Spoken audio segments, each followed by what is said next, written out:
The NBA draft happened a few days ago now. Victor Wembanyama going number 1, Brandon Miller number 2, and Scoot Henderson number 3. Those were the three, I guess, biggest names that were in the draft class this year. Wembanyama has come out of the French League. French LMB Pro A League is the entire title of that league, where he averaged 21, 10, and 2 with 3 blocks on 47% from the field, 27% from 3, and 82% from the free throw line. He was voted the MVP of that league this past year, the best young player, the best defender, the top scorer, and the league's best blocker. He is also being touted as potentially one of, if not the greatest player in the history of basketball. You almost made me spit up my water. People are saying he's either Kareem or bust. And listen, this kid is good. He is a phenomenal talent, and he is a rarity, let's say. Wembanyama is getting such high praise that it is LeBron level-esque, where if he's not a Hall of Famer, it's a bust. If he's not a top 10 player all time, maybe even top 5, it's a bust.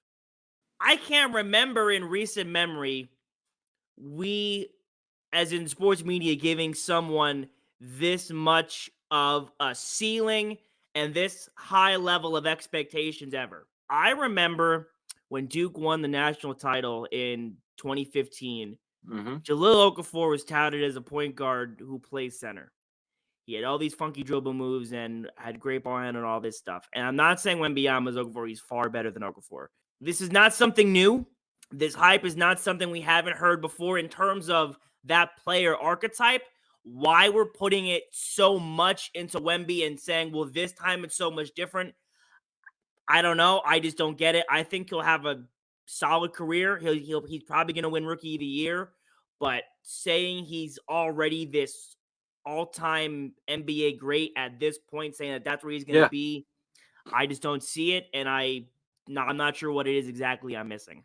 A lot of times what happens is the physicality in the NBA is so much more different than the physicality in these European leagues. So, okay, he's 7'4", but I also see that he's long, he's lanky, and also he's going to be put in positions against guys like Giannis Antetokounmpo, guys like Joel Embiid, guys like Nikola Jokic, who have the ability to use their bodies and their size to move you.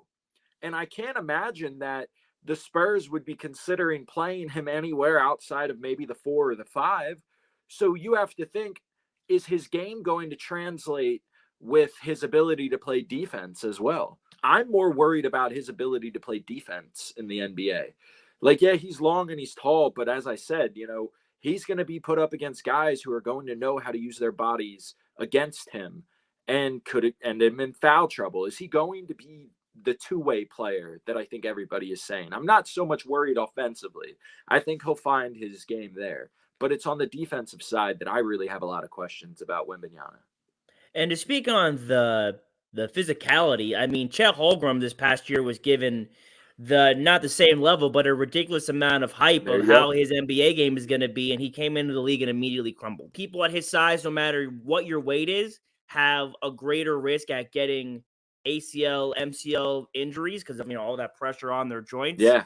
So, I mean, he's already frail as it is. Who knows when he starts playing against larger bodies and higher competition, what that's going to do to him. But playing in a French league, and we say this about a lot of other Europeans too, this French league, as you mentioned me earlier, wasn't even the best league in Europe.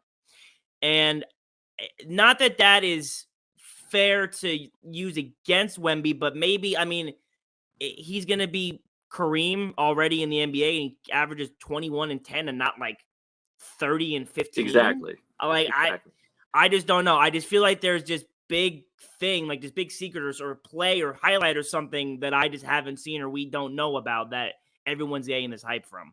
We're not saying he's going to be bad or a bust or anything. Yeah. Just not. at this level that everyone is expecting him to be. Do you remember Frank Ntilikina? Who? How yeah, exactly. Who? Frank Ntilikina was this French guard who I'm not sure if he came out of the same league or not. Came out of a French league or European league, went as a high overall pick, and I couldn't tell you where he's at now. I know Isn't there somebody named Darko Milicic or Milinic that was like the #1 overall pick? Was something supposed like to that. be Jesus himself in Yeah. basketball shoes and like was nothing. But I'm saying, like, think about all these players that receive such high praise coming out of high school, coming out of college, wherever, and saying that they're going to be the next big thing. And I mean, they just weren't. It's not easy. And we see it all the time. It's more often than not, it's the expectations are too high. And you had made a comment to me the other day that I think really resonates. We've been talking about, recently the G League and versus going to college versus doing this. Yeah. Wembanyama, he hasn't had much experience against top elite talent. So when you're watching him play in this French league, and we got to remember, he's 19. Yeah. He's The not kid. coming into the NBA out of he's 19. Okay, he's playing in the professional league in France, but like he hasn't played against elite college talent. He hasn't played against elite NBA talent. He didn't play in the G League. He played in the French league, which once again, what is the equivalent of that? So Right. there's just so many more questions than answers when it comes to Wembanyama for me. It's just the level of expectations and hype that he's getting right now at this point that we've never seen it before besides LeBron. And I think LeBron warranted it more at what he was doing, especially like he was in high school doing outlandish things to these other high school kids that we just never seen before. So it was understandable. And like, it's Is the Wemby hype more than Zion? Yes. The expectations are much greater. Something. Because we were just saying Wembanyama or that Zion was gonna be like LeBron with his athleticism and his impact and show stopping stuff. We're saying Wemby's game and skill and career projections. We never had that conversation about Zion. I always said on Scandal Sports Hour, I said Zion was always more comparable to Blake Griffin than LeBron. That's true. Yeah, that's true.